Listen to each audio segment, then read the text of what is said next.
오늘 여러분 읽으셨던 성경 본문이 여호수아 우리 6장, 7장, 8장에 있는 그런 내용들인데, 읽으셨던 대로 이스라엘 백성이 아이성 전투에 나갔다가 패한 소식들을 우리가 오늘 본문을 통해서 읽었습니다. 우리가 전체적으로 다 읽지는 않았지만 7장 1절에 보시면 아간이란 사람이 범죄함으로 여호와께서 그들에게 진노하셨다라는 말씀으로 왜 아이성에서 이스라엘 사람들이 패배하였는지 우리에게 그 이유를 설명해 주고 있습니다. 가나안 전쟁에 들어가면서 여리고 성의 이 전투에서 굉장히 큰 승리를 얻었던 그 승리에 마치 5점을 남기듯이 한 사람의 불순종으로 인해서 이스라엘 온 백성에게 가져온 치욕적이고 아주 가슴 아픈 패배였습니다. 그래서 오늘 7장 본문을 보시면, 우리 성경을 보시면 이 일이 이스라엘 백성들에게 얼마나 충격적인 사건이었는지 우리에게 이야기해 줍니다. 5절 말씀 한번 보시면, 5절 말씀 한번 보세요. 아이 사람이 그들을 36명쯤 쳐 죽이고 성문 앞에서부터 스바림까지 쫓아가 내려가는 비탈에서 쳤으므로 백성의 마음이 녹아 물같이 된지라. 정탐꾼을 보내어서 사람을 다 보낼 것도 없이 2-3천 명만 가서 무찌르면 충분히 이길 수 있겠다라고 생각했던 그 전쟁에 아마 2-3천 명보다도 훨씬 더 적은 숫자의 사람들에게 쫓기면서 살아나왔어. 그들이 비탈길에서 쳤으므로 백성의 마음이 녹아 물같이 되었다. 내려가는 사람들을 위해서 공격을 한 것이죠. 그래서 여리고의 승리로 한껏 부풀어 있던 그들의 어떤 자신감과 믿음이 물거품과 같이 사라져서 그들의 마음이 녹아서 물같이 되었다, 그렇게 이야기하고 있습니다. 백성들은 물론 7절에서 9절 말씀까지 보시면 여호수아도 그리고 이스라엘의 장로들도 패하고 돌아와서 언약궤 앞에서 날이 저물도록 그들의 옷을 찢고 죄를 뿌리고 하나님 앞에 울부짖었다라고 그렇게 기록하고 있습니다. 우리가 차라리 요단 저편에 그냥 머물러 있었더라면 좋았겠습니다. 우리가 사람들 앞에서 이렇게 돌아서서 그의 원수들 앞에서 우리가 돌아서 이렇게 도망 나왔는데 우리가 무슨 말을 하겠습니까? 그렇게 하나님 앞에 이 전쟁을 시작하면서 특별히 여리고라는 큰 성을 무찔렀지만 거기에서 승리를 거두었지만 이제 다가올 수많은 이 전쟁 가운데, 싸움 가운데서 이 싸움이 의미할, 이 싸움이 그들에게 이 미칠 영향력을 생각해 보니까 이스라엘 백성이 너무나 낙담이 되고 너무나 두려웠던 것이죠. 그래서 날이 저물도록 여호수아와 장로들이 옷을 찢으며 하나님 앞에 엎드려 있었다라고 그렇게 성경에 적고 있습니다. 그런데 하나님께서 11절과 12절에 그들의 패배의 이유를 말씀하고 해결책을 그들에게 제시하여 주셨습니다. 우리 11절과 12절 말씀을 우리 같이 한 목소리로 읽도록 하겠습니다. 시작. 이스라엘이 범죄하여 내가 그들에게 명령한 나의 언약을 어겼으며 또한 그들이 온전히 바친 물건을 가져가고 도둑질하며 속이고 그것을 그들의 물건들 가운데에 두었느니라. 그러므로 이스라엘 자손들이 그들의 원수 앞에 능히 맞서지 못하고 그 앞에서 돌아섰나니 이는 그들도 온전히 바친 것이 됨이라. 그 온전히 바친 물건을 너희 중에서 멸하지 아니하면 내가 다시는 너희와 함께이지 아니하리라. 이스라엘이 하나님께 드려진 것을 취해서는 안 되는데 그것을 취함으로 그들이 언약을 어겼다. 그리고 하나님의 것을 도둑질함으로 그렇게 창피한 모습으로, 비참한 모습으로 아이성 사람들의 그 쫓김을 받아서 그들이 그렇게 적을 피해서 도망 나왔다고. 그래서 그들이 온전히 바친 것이 되지 않으면 하나님께서 너희와 함께 하지, 다시는 너희와 함께 하지 않겠다라고 그렇게 말씀하고 계십니다. 한 사람의 패배로 인해서 온 백성이 패전의 경험을 하게 되었고, 한 사람의 불순종으로 인해서 적어도 이 36명에 36명쯤 쳐 죽였다라고 했는데 아마 부상자들은 더 많이 있었겠죠. 적지 않은 사람들이 목숨이 빼앗겨졌으며 한 사람이 언약을 위반함으로 인하여서 이스라엘 온 백성들이 가나안 땅에서 몰살당할 수도 있는 그런 위험 가운데 처해진 것입니다. 비록 한 번 패배했던 전쟁이었지만 여호수아가 기도했던 것처럼 가나안 백성들이 이스라엘 백성들의 이름을 세상에서 끊을 수 있을 만큼 그렇게 위협적이었기 때문에 백성들이나 리더나 다 하나님 앞에 슬퍼하며 주저앉아 기도하고 있었습니다. 여러분, 하나님께서 주어진 일들을 감당하는 데 있어서 한 사람의 범죄와 한 사람의 허물이 이처럼 공동체 전체에 커다란 영향을 미칠 수 있습니다. 마치 물의 파장이 여러 곳으로 이렇게 퍼져가는 것처럼 교회 전체로 또 공동체 전체로 이렇게 영향을 주게 됩니다. 교회는 그리스도의 몸이라고 성경이 그렇게 이야기하는 것처럼 우리가 각 부분으로 이루어져 있고 마디와 마디가 연결되어 있고 힘줄과 힘줄, 근육과 근육이 서로 붙어 있는 것처럼 한 부분이 아프거나 한 부분이 제대로 기능하지 못하면 몸 전체가 그것으로 인해서 지장을 받게 되는 것입니다. 우리가 많은 그룹 가운데 있는 한 구성원이 많은 교회 인원에서 이렇게 나 한 사람 잘못하는 것 우리가 우습게 생각할 수 있습니다. 나 혼자 빠지는 것, 나 혼자 안 하는 것, 나 혼자 어떤 주어진 규정을 또 하나님의 말씀을 지키지 않는 것을 우리가 대수롭지 않게 여길 수 있습니다. 여러분, 성경이 아간의 마음의 상태에 대해서 우리에게 이야기해 주고 있지 않지만 아간도 아마 그렇게 생각했을 것입니다. 전쟁에 나가기 전에 하나님께서 여호수아를 통해서 그 물건들을 아무것도 건들지 말라고, 아무것도 취하지 말라고 그렇게 이야기하셨습니다. 6장 18절과 19절 말씀에 적혀 있는데 여러분 성경을 넘겨서 보시면 18절 말씀에 하나님 이렇게 말씀하셨습니다. 너희는 온전히 바치고 그 바친 것 중에서 어떤 것이든지 취하여 너희가 이스라엘 진영으로 바치는 것이 되게 하여 고통을 당하게 되지 아니하도록 오직 너희는 그 바친 물건에 손대지 말라. 이렇게 하나님 분명히 경고하셨는데 아간은 그 말을 가슴과 머리에 깊게 새겨 듣지 않고 자기 마음대로 자의적으로 해석을 한 것이죠. 이거 가져가면 어때? 그리고 여리고성 나가서 싸웠던 사람이 몇십만 명인데 정확하게 몇 명이 나가서 싸움을 했는지 우리가 잘 모르지만 수많은 사람들이 나가서 여리고성을 돌고 마지막 날 7번 돌면서 나갔던 그 사람들이 몇 명이 나갔는데, 그리고 전리품 거두었던 사람들이 몇 명인데 그 중에 물건 하나 두 개 취한 사람이 없었으려고. 아마 다른 사람도 나처럼 몰래 가져갔을 거야. 그렇게 자유하면서 자신의 욕심을 합리화하면서 그렇게 가져갔을 것입니다.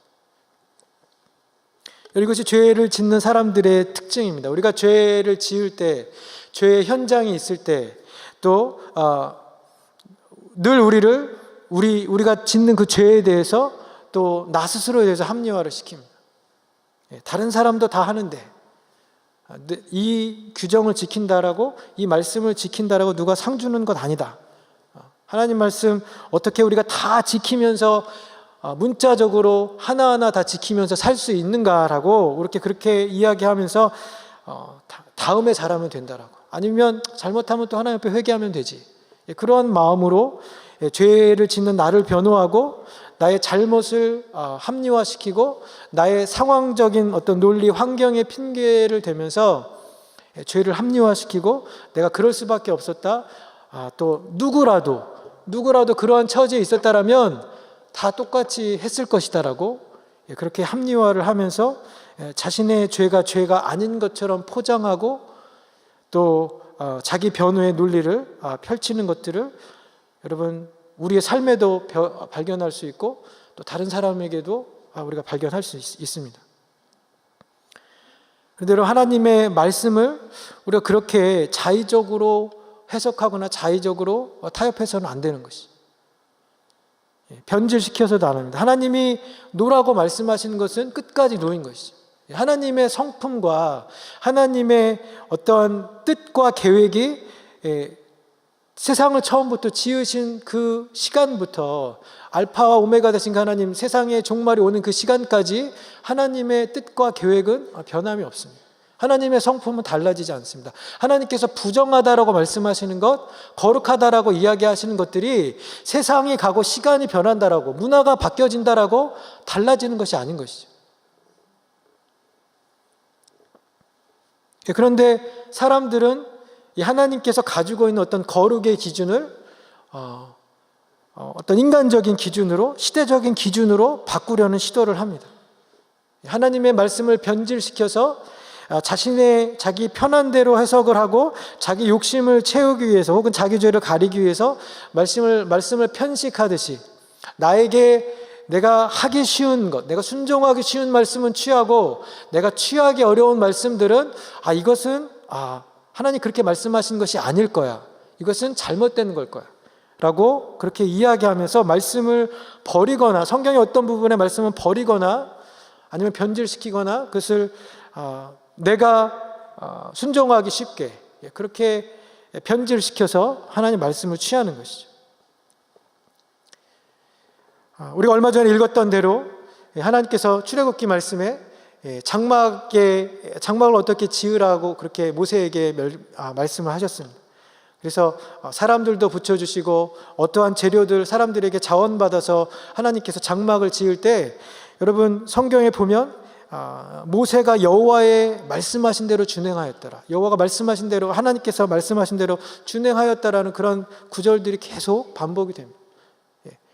그 장막을 보면서 하나님께서 내가 시내산에서 본 그런 모양대로 그렇게 할지라라고 그렇게 모세에게 말씀하셨을 때, 모세가 그 문양을 보면서, 아니면 그 사용되어지는 재료를 보면서, 하나님 제 생각에는 이러한 재료가 더 좋을 것 같은데, 하나님 제 생각엔 이런 색깔들이 훨씬 더 멋있고 잘 어울릴 것 같은데요 라고 그렇게 하나님 앞에 이야기하지 않고 여호와께서 말씀하신 대로 준행하였더라. 여러분, 명령이, 성경에서 주어지는 명령들, 하나님께서 하라고 하시는 명령들은 다 일방적입니다. 여리고성을 돌라고 할 때 칼을 들어서 싸우라라고 이야기하지 않고 그냥 돌라고 하셨습니다. 침묵하면서 돌라고. 저희 집에 아이가 셋이 있는데 여러분 3명 아이들 조용히 시키는 것도 어렵습니다. 몇십몇 명의 사람들이 그 여리고성을 돌았는데 하나님께서 침묵하며 그 성을 돌라고 하셨을 때 사람들이 그렇게 순종하였던 것이죠. 명령이 그렇게 일방적으로 주어집니다. 하나님께서 손 대지 말라라고 하셨으면 어떤 것이든지 취하여 그것이 이스라엘 진영에 바치는 것이 되지 않게 하라고, 그래서 이스라엘 백성이 고통당하지 않게 하라고 그렇게 하셨으면 거기에 이유와 환경과 어떤 사람 탓하지 말고 순종해야 했던 것이죠. 그런데 거기에서 바로 아간이 넘어지고 실패한 것입니다. 자기가 자의적으로 하나님 말씀을 그렇게 변질시켜서 들었던 것이죠. 아가지 마지못해서 이제 제비를, 우리가 보았던 이 성경의 본문처럼 이제 마지못해 제비를 뽑아서 자신이 지목된 후에 자신의 죄를 말하면서 죄가 어떻게 들어왔는지 이야기했습니다. 우리 21절에 보시면 21절에 그의 변명이라고 할 수도 있고요, 그의 죄의 고백이 적혀져 있는데, 우리 21절 말씀 한번 같이 읽도록 하겠습니다. 시작. 내가 노력한 물건 중에 시날산의 아름단의 외투 한 벌과 은 200세겔과 그 무게가 50세겔 되는 금덩이 하나를 보고 탐내어 가졌나이다. 보소서, 이제 그 물건들을 내 장막 가운데 땅속에 감추었는데 은은 그 밑에 있나이다 하더라. 금덩이 하나를 보고 탐내어서 가졌나이다. 그가 보고 그것을 탐내고 가졌다. I saw it and I took it. I coveted it and I took it. 아간이 처음부터 범죄하려고 했던 그런 마음을 가졌던 것이 아니었어요. 제가 그 물건을 보고 그리고 욕심이 생겨서, 탐심이 생겨서 그것을 취했다라고 그렇게 이야기하고 있습니다. 여러분, 죄가 진행하는 모습이 늘 이렇지 않습니까? 다윗이 그 목욕하는 밧세바를 보고 탐하고 가져서 죄를 지었듯이, 아간이 이 외투, 시날산의 이 외투를 보고 금덩이를 보고 그가 보고 나서 탐내고 그리고 그것을 취함으로 그의 양심과 의식이 마비되어짐으로 결과적으로 하나님께서 주셨던 언약을 깨트리고 하나님의 것을 취하는 그런 범죄자가 되었던 것이죠. 여러분, 죄가 이렇게 찾아오고 사람들에게, 욕심이 있는 사람들에게 발전되는 이 경로를 보면 하나님께서 왜 데살로니가 5장 22절 말씀에 악은 그 모양이라도 취하지 말라라고 했는지 우리가 이해할 수 있습니다. 모양이라도 버려라. 우리가 악한 생각을 한 번이라도 취하게 되면 그 생각에 우리의 행동을 이렇게 옮기게 되면 우리가 그 욕심이 우리를 사망의 자리로 이끌어 가기 때문입니다. 우리가 대수롭지 않게 여기는 것들, 그렇게 유혹되는 것을 우리가 덥석 집으면 그 죄가 결국 나를 짚는 것이죠. 그 죄가 나를 잡아가게 됩니다.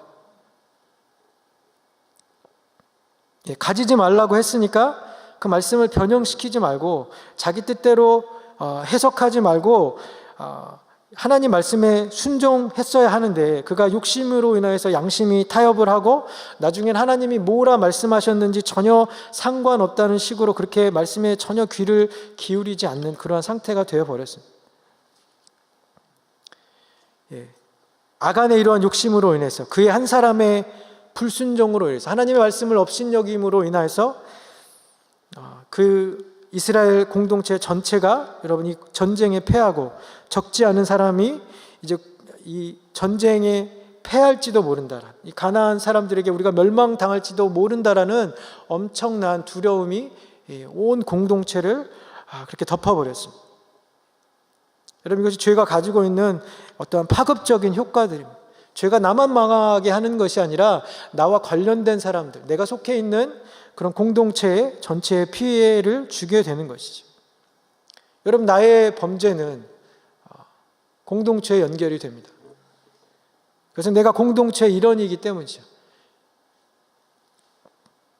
여러분, 내가 쓰러질 때, 내가 하나님 앞에서 잘못할 때 사람들은 나만 보지 않고 내가 속해 있는 공동체를 봅니다. 나만을 보지 않고 우리 뒤에 계신 하나님을 바라봅니다. 그래서 간혹 신문지상에 어떤 기독인들의 잘못과 비리로 인하여서 신문지상에 그런 소식들이 올려지면 언론 기자가 공격하는 것, 기자가 보고한 사람, 그 뉴스에 올린 사람은 한 사람이지만 결국 그 일로 피해받는 것은 하나님의 교회와 믿는 모든 사람들, 또 예수 그리스도가 그 일로 인하여서 하나님의 영광이 떨어지는 그런 일들을 우리가 종종 경험하고 우리가 우리 주변에서 얼마나 많이 목도하고 있지 않습니까? 그런 의미에서 여러분, 성도는 혼자가 아닙니다. 우리는 그리스도인을 대표하는 대표자들입니다. 우리 말씀 한 구절을 좀 같이 찾아보기 원하는데요. 예레미야 5장 1절 말씀 같이 한번 보기 원합니다. 예레미야 5장 1절, 5장 1057면에 있습니다. 우리 구약성경.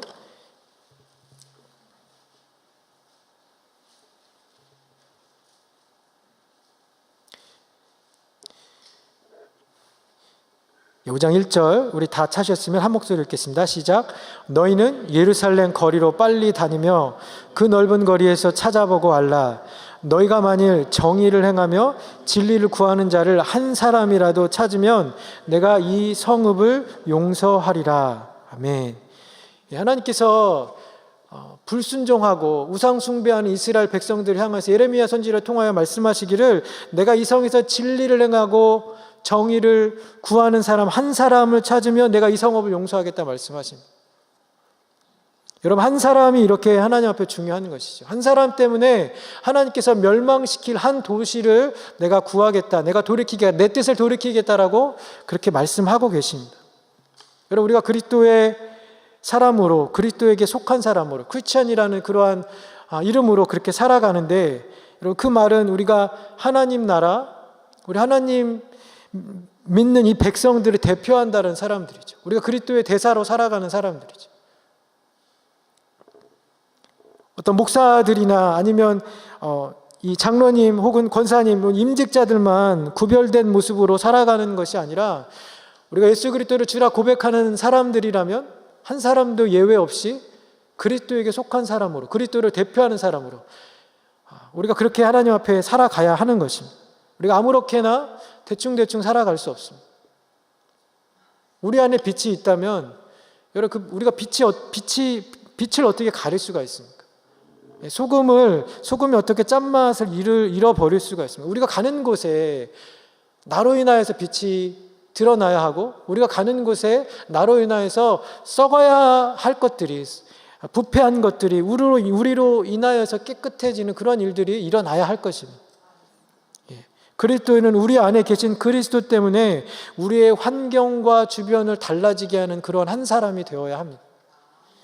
여러분, 한 사람 때문에 여러분의 가정이 변하고, 또 내가 일하는 어떤 사역부서, 내가 일하는 직장, 우리 지역 사회가 달라지는 그러한 일들이 일어나기를 예수님의 이름으로 축원드립니다. 예레미야서에서 이야기했던 것처럼 하나님께서 심판과 하나님의 그 진노를 돌이킬 만한 그런 소중한 한 사람들이 다 되기를 원합니다. 오늘 본문을 통해서 한 가지 더 드리고 싶은 말씀은 아간이 회개하지 않았던 모습입니다. 오늘 읽었던 대로 아간은 제비 뽑아서 지파별로, 족속대로, 그리고 가족별로 그렇게 뽑혀질 때까지 자신의 죄를 고백하지 않았습니다. 여러분, 아간이 왜 이 마지막 순간 제비가 자기로 지목될 때까지 자신의 죄를 고백하지 않았을까요?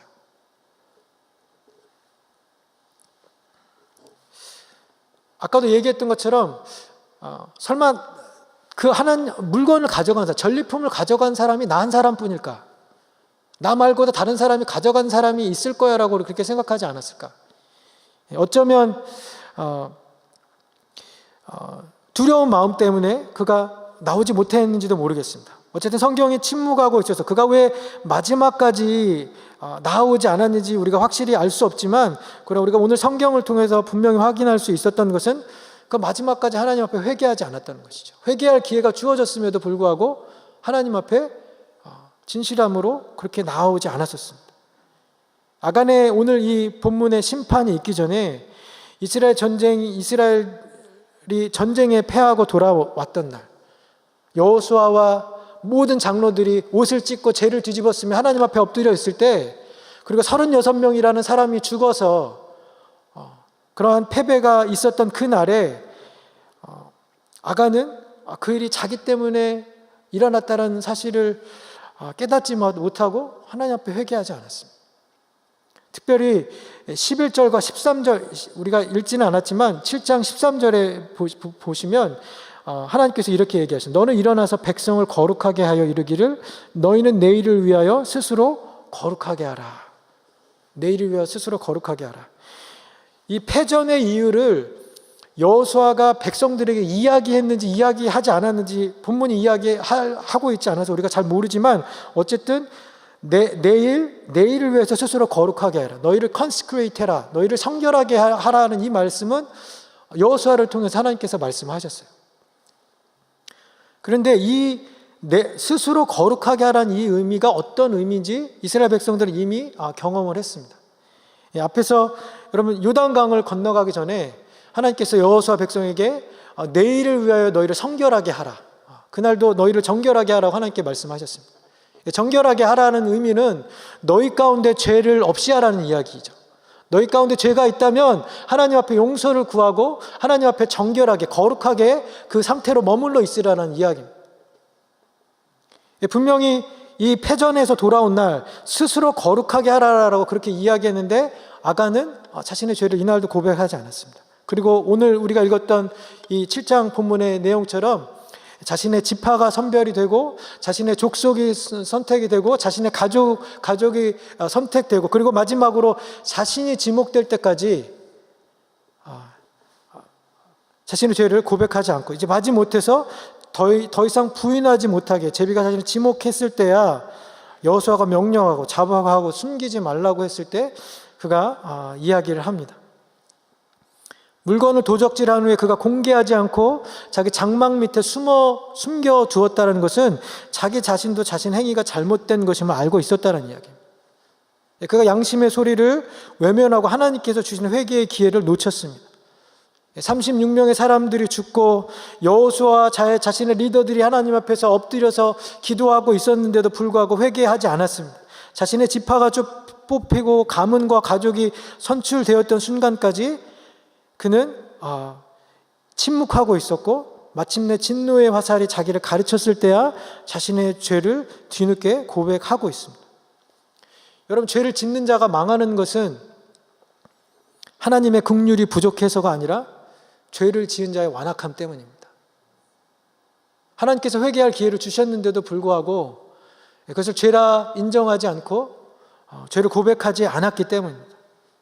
오늘 본문에 아간과 그의 모든 소유와 그의 가족들, 아이들과 딸들도 같이 돌질을 맞아서 아굴 골짜기에 끌려가서 죽었다라고 그렇게 성경이 기록하고 있어요. 아이들은 왜 끌려갔을까요? 신명기 24장 16절에 보면 아비는 자식들로 말미암아 죽임을 당하지 않고 자식들은 아버지로 말미암아 죽임을 당치 않을 것이다. 그렇게 하나님 말씀하셨습니다. 그렇다면 아간의 자식들이 이날 같이 아버지와 같이 돌맞아 죽은 것은 신명기 말씀처럼 아버지의 죄로 인해서 죽은 것이 아니라 자기들의 죄로 인해서 죽은 것이죠. 그래서 한 성경 주석에는 보니까 아버지가 물건을 숨기는데 도왔을 것이고 그 비밀을 알고 같이 지켜주었을 것이다 라고 그렇게 이야기합니다.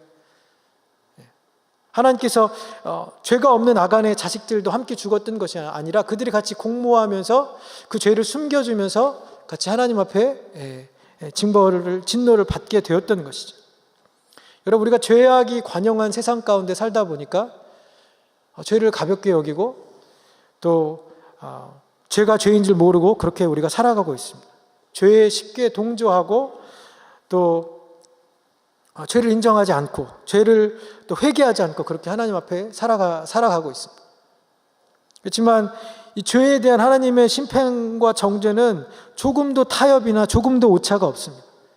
이 아간이 가졌던 모든 가족과 동물들과 그의 모든 소유와 그의 아이들까지 다 죽고 태워지고 돌무더기로 가려지기까지, 그래서 그것이 온전히 하나님 앞에 다 바쳐지기까지 하나님께서 그 죄를 응징하시고 그 악함을 이스라엘 가운데 제하고 계십니다.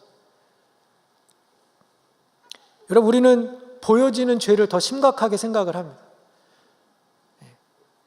그렇지만 하나님께서는 때로는 보여지는 죄보다 보여지지 않는 죄를 더 심각하게 여기십니다. 가늠하다 잡혀왔던 여인에게 다 돌질을 하려고 했을 때 너희 중에 죄 없는 자가 먼저 치라고 했더니 성경에 보니까 나이가 가장 많은 사람들부터 나이가 어린이까지 다 그 자리를 떠났다라고 이야기합니다. 우리들은 보여지는 죄만이 죄라고 생각을 하는데 하나님은 보여지지 않는 죄까지도 사람들에게 다 생각나게 한 것이죠. 우리가 아간처럼 드러나 보이는 죄를 짓지 않았다라고 해도 우리의 마음과 생각으로 하나님 앞에 한 범죄 행위들, 우리가 사람을 미워하고 우리의 마음으로 음욕을 품고 우리가 정직하지 못하고 속인 것들, 자신을 속이고 사람들 앞에 그냥 아무 일도 아닌 것처럼 그것을 감추는 것이 어쩌면 하나님 앞에 더 심각하고 치명적인 죄일 수 있습니다. 보여지는 죄보다 보이지 않는 죄로 인해서 하나님은 우리에게 더 진노하고 계실 수 있습니다. 여러분, 우리가 죄를 오늘 본문의 이 아간의 이 죄 짓는 모습과 그리고 그 죄를 회개하지 않는 그 완악함들, 또 죄로 인해서 하나님께서 이 죄를 응징하는 이런 모습들을 보면서 우리가 죄를 가볍게 간과하지 않는 저와 여러분 되기를 예수님의 이름으로 축원드립니다. 하나님께서 회개할 기회를 주실 때 우리가 하나님 앞에 회개하면서 정말 우리가 주인되어 살았던 육신의 정욕과 안목의 정욕과 생의 자랑을 쫓으면서 살았던 우리 자신의 다른 사람들에게 드러나지 않지만 살인하는 것처럼 아니 물건을 훔치는 것처럼 보여지는 것은 아니지만 보이지 않는 그런 죄로 하나님 앞에 불순종하면서 살았던 우리의 죄를 하나님 앞에 회개하며 예수 그리스도의 은혜로 다시 한번 새롭게 되는 저와 여러분들 되기를 예수님의 이름으로 축원드립니다.